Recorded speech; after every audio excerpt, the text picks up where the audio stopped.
Today's topic, George Floyd. So I'm sure most of you seen the video of George Floyd. If you haven't, go Google it, because I'm not going to watch it again, nor am I going to show it on this channel. Nope. It is very hard to watch. There are over 50 million police encounters per year, and it's sad that people love to raise bait with this stuff. Even if 500,000 cases where a cop is proven in court of law is guilty, it's only 1%. Everyone is innocent until proven guilty, even cops. Listen, I don't know what this comment was supposed to mean, but it was really stupid. And I'll tell you why it's a stupid idea to have. There are a lot of cases where cops are woefully incompetent, where that 1% doesn't have to happen. So whether it's 1%, whether it's 2%, whether it's 10%, it doesn't fucking matter to me. You have a job to do. And if you kill someone on the job, then you should be held accountable. If it's your own incompetence, it doesn't matter if it's 10%. It doesn't matter. A man can't go home to his family tonight because a cop was incompetent. That's what it is. You took an oath to protect and serve. And if you do your job incompetently, suffer the fucking consequences. That's really, how is that complicated for you? Really simple. If I'm in the military and I shoot a civilian, you think they're going to let me off? No, they're going to court-martial me. I will tell you this. The standard for military people at war with foreign citizens is way fucking higher than what it is in your own country with police officers. How does that make any sense? How does that make any fucking sense? Bro, I'm so shocked at how incompetent these people are. And I'm so shocked that not only are they incompetent, but they're not held accountable. So wait, a civilian can't fuck this up. Right? We make one mistake, and we're not even trained to be civilians. No, that's what I'm saying. We don't even know the law. I gotta know how to act with a gun in my face. Nigga. They can fuck up with a formation. Fuck out of here with that bullshit. Story time with Preach. About a week ago, I went to fill up my propane tank, and there's a police car that went right next to me. And one of the passenger policemen, he said, "Hey, what's up, Preach?" And I'm like, "Hey, what up, man? Everything good?" "Yeah, it's just that, I heard that you don't like us." I'm like, "Well, I'm not the only one that don't like you. But yeah, no, I'm not a fan of yours. I'm not a fan of your organization. Don't take personal. It's your organization." "Yeah, but we haven't even met." I'm like, "Okay, no, but we haven't met, but I've met a lot of your peers, and we don't agree with a lot of things, right?" And we went on talking and stuff like that. And he asked me how was I doing. I said I was good. How's everything? He's like, "Good." But it's a bit sad that, people that we like, Abba and Preach, say that they don't like us. You're probably a cool dude. You're probably a cool officer. And of course, it's not all officers, right? It's not. But where are you when your colleague puts his knees on someone's neck? Where are you and what do you say when we get pulled over for nothing? When your colleagues do it, they do the call, but you stand there and do nothing. Where are you? See, it's hard for me to like you, even if you haven't done nothing, but sometimes that is the problem. You not doing anything while this happened. And when you watch the video, you got this man on top of this other man, and the other ones not doing anything. And that's the problem. They didn't do anything. Exactly. When things are getting rough, they don't do or say anything or hold accountable their peers, their brothers, because it's a brotherhood. And that's why they don't say nothing, because the brotherhood is strong. So all those cops that I'm talking to in the street that say, it's not all of us. Yes, somehow, some way, it's all of you. Because when it's time to step up, you don't. When something wrong happens, or your colleague has a bad day and takes it out on a citizen, you don't say nothing. You let it happen. Because the brotherhood is too strong. So yeah, I'm gonna say it's all of you. It's all of you. If you're not with us because you're supposed to serve and protect, you did an oath on this when you started working. If you don't go on that, then it's all of you. All of you. You didn't pull the trigger, it was not your knee. But by you not doing anything and not saying anything, and by keeping on saying that, we don't have the evidence, and it's too, and I wasn't there, you're part of that. The brotherhood. So yeah, I'm gonna say this. There are good cops out there, but it's all of you, because all of you the fuck up when it's time to talk. All right. The guy who asked the previous question about 1% is back again. No, there are always bad cops of all races, but the media loves to paint it as black and white. Everyone makes a mistake at work, and cops have less than a second to make split-second decisions. On purpose is one thing. You guys should do a ride-along. Bruv, I'm tired of people acting like what police officers have to do is the most stressful job in the world. Calm the fuck down. You guys have tremendous amount of powers. That means that you have tremendous amount of responsibility. That's the way it works. And who put you there? Was it a poll? Did you have to take it out of the hat? What did you shoot? What did you get today? Oh, I got janitor. What did you get? I got cops today. No. You chose the job. You chose the job. There you go. So you have to know exactly. It's like, it's very difficult to be a teacher. Concur, but I didn't study in that. You did. You went there. You have to, if you're willing to take the job, you're willing to take the risk, you're willing to take the accountability. If you fuck up, you're accountable. Bruv, I can't get away with debauchery in public as a member out of uniform. These guys are in uniform, murdering people on camera with not even policy-sanctioned strangleholds. And you want me to believe it's okay for them to get off scot-free? Man, fuck out of here. No. I don't care how many split-second decisions. If you're not good for the job, stay the fuck out the kitchen. And Jolie Reyes writes, I work in nursing. If a patient died on my shift by my negligence, by not showing my due diligence, or I knew a nurse was not in the right capacity, I could still be fired. Meaning, if a nurse sees another nurse fuck up, she gets fired. And if she doesn't say shit, she's done. I know. We had a business in that business. That's why a lot of military members do not respect a lot of law enforcement. No. It's like, your training is trash. No, you guys don't know the rules and regulation. Like, bruh, I would be so afraid of getting court-martialed that I would make sure I acted right. Because the idea of being sent to a military prison, and they will do it, is fucking scary to me. They make sure you know the consequences when you fuck up. They punish you thoroughly. And they punish everyone around you who saw you fuck up and did nothing. So, there's one cool thing that I loved about the military. I'm going to give you guys a little side story. When I remember doing basic training, what they would do, and this is probably the most creative form of punishment that you guys can use on your kids if you have multiple children.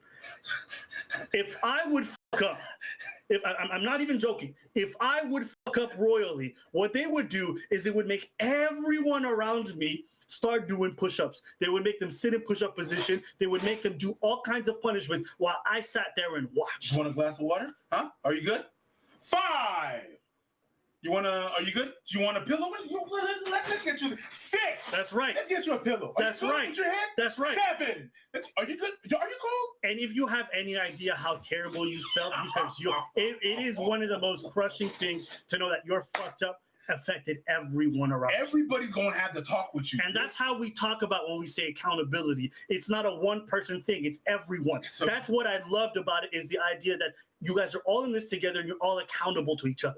That matters. And that's why when I see other military personnel, I traditionally respect them. Absolutely. Unless they're fat, out of shape, then I'm like, get the fuck out of here. But otherwise, I respect it. Because I know that you've been through the same shit. You don't get to pass basic generally if you're completely dog shit. It still happens sometimes, but most of the times you have to have at least been decent. If you guys aren't aware, I saw this interesting post from John Jones. What he said, as a jiu-jitsu expert, the stranglehold that they put on that man is a form of torture. Yes. Right? They didn't just cut the oxygen to his lungs, they also cut the blood flow to his brain. Yes. And so all this idea of like, well, how can he talk if that doesn't mean that you're not suffering, and that doesn't mean that you're not struggling. If you can talk while someone's choking you, it's not because you're not being choked. It's just a reality of that experience. A lot of people can talk while they're being choked. Doesn't mean that they're not on the brink of death, but what they did to this man is so incredibly painful that most jiu-jitsu experts would never practice that on someone else. That's how dangerous it is. They did that for 6 minutes. They put just enough pressure on his neck where he could barely get some words out, but couldn't really fully oxygenate his blood or his brain. Bruh, to me, I couldn't watch that. It was that disturbing for me. Ride along is a good idea with senior cop. I'm a past military and law enforcement. They do terminate people for purposely messing up. Well, clearly in law enforcement, they don't do it enough. Don't know what to tell you, bruv. Don't know what to tell you, but these are my assessments. The idea that you can be fired for incompetence from the cop in one jurisdiction and then be hired in another jurisdiction, that's ridiculous. And there's people that live in the borders just like, oh, I got fired there. Shoot. Yeah. Oh, let me just go. Let me cross the Dade. Yeah. Let me cross the Maya. Tamir Rice, the cop, I believe, who murdered him, right? He's from a different district. He got fired or let go for incompetence or some other problem there, and he ended up in the next one. And guess what? He turned out to still be incompetent. I don't know if police brutality has gotten worse, but I do know it's getting filmed. That's what I know. I do know it's getting filmed. And that's what's scary. Imagine back then how it was. Well, I know from my personal experience before all these cameras were around that my interactions with officers were not pretty. I know. Same. You know what's fucked up, bro? Is I didn't even know about this stuff before I immigrated back here. Like, I remember coming back here when I was 15, and a lot of these ideas of race and problems with the police didn't really register in my mind. Not at all. And I remember my first police incident where there was this girl being surrounded by dudes, and then me and my friend helped her get away from those dudes because they were gonna, rape her. And she's kind of screaming out, so we helped her out. And the three guys ended up running off. Afterwards, we helped her out. She started like, "Are you okay? Do you need us to call you a cab?" Blah blah blah. She's like, "No, I'm fine. I'm gonna walk home. I don't live far from here." So she ended up walking home. We were waiting for the bus stop. It was New Year's Eve. I think it was like 2000. Oh, yeah, you told me that. 2008. Right. So I was around 18. And last bus, we wanted to catch it. Freezing rain. I'll never forget that night. Cops just pull out of nowhere. I'm talking about 6, 7, 8 cop cars, everyone running around like it's a SWAT fucking thing. Apparently there was a camera set up and they'd seen on the camera and someone called the cops. Cops run up at us, guns drawn. "Put your hands up, I'll fucking blow your brains out." I was like, "What are you talking about?" I was confused. Yeah, they think they're in a movie sometimes. This guy's screaming, doing all this crazy shit. I'm like, bro, what is happening right now, right? So I complied, all this shit.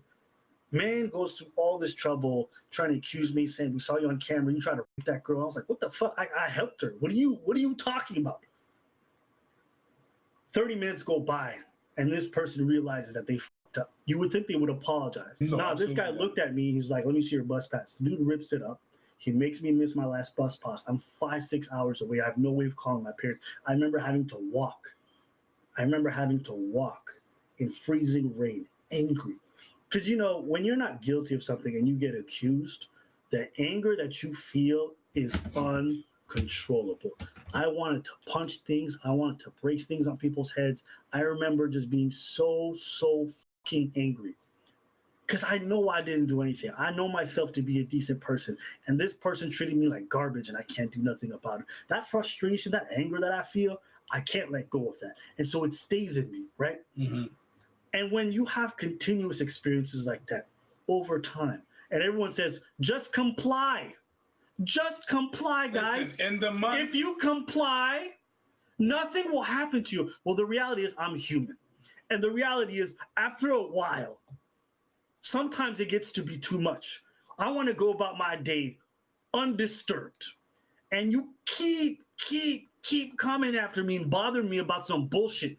I'm riding a bicycle on my way home, and you pull up next to me and ask me if I'm getting in trouble, and you want to shake me down and search me. Why do you have the right to touch me without any probable cause? What the fuck is this?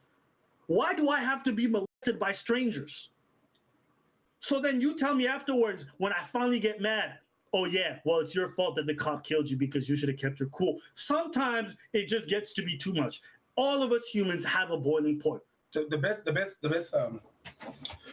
example that I give to people when I understand, I want to try to tell them is like, okay, so you want me to comply, you want me to keep my cool. All right, cool. Let's run a little experience. Yo, Abba, how you doing? You good? I'm good. You good? How are you? I'm good. You all right? I'm good. Cool. You sure you good? Nigga, you said it twice and I'm already annoyed. That's the third time, and I'm just asking him if he's good.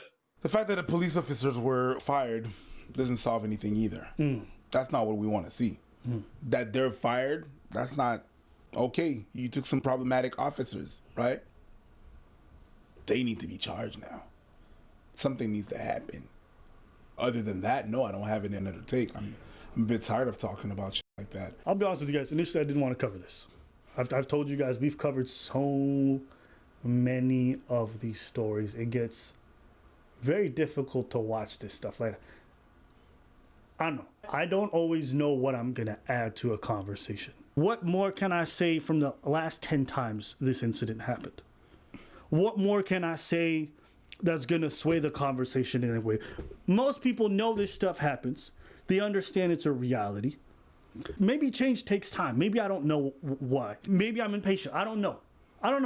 But I see this so often. I'm like, what can I say more than the last 20 videos we did on this topic? People have been flooding our DMs. I hope you're going to talk about this. I only talk you. Hope you're going to talk about that. Oh, when you sent that to our DM,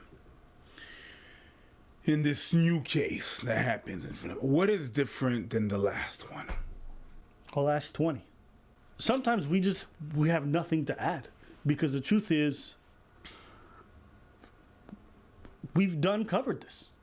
I don't have any new insight to do. So maybe I'm just making this video so that you guys who are feeling some type of way and have this flood of emotion, I understand, want to get in these comments and basically, but we've said this 100 times.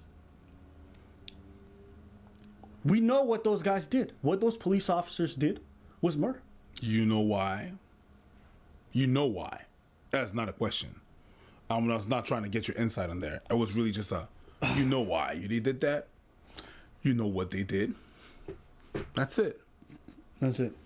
On top of that, I'm going to wait till this unfolds, but there's more evidence of him not even resisting arrest. So it's even more mind-boggling. Listen, I'm going to say this, all right? Right now, like, if you're a black man and you live in America and you haven't been to jail, you don't have a gun, and you don't film yourself all the time, I'm going to call it irresponsible. Wait, are you advocating that person, fires his gun at the police? Well, the police is not there to save him. But you know he's going to go to jail for life. So what are you saying? What? You know what I'm saying? I don't have a solution. Fair, say that, but don't say get a gun as if it's going to save people from this situation, because we've seen what happens when black people have guns. Yeah, true. Having a gun would not have stopped the situation in any way, shape, or form. In fact, it probably would have made it worse, because they would have felt more threatened. Yeah, even if it's a legal firearm and everyone's protected under Second Amendment. He had a gun, now you have a reason. The gun would be a reason. Yo. Yeah, I don't, you know what? Yeah, I don't know.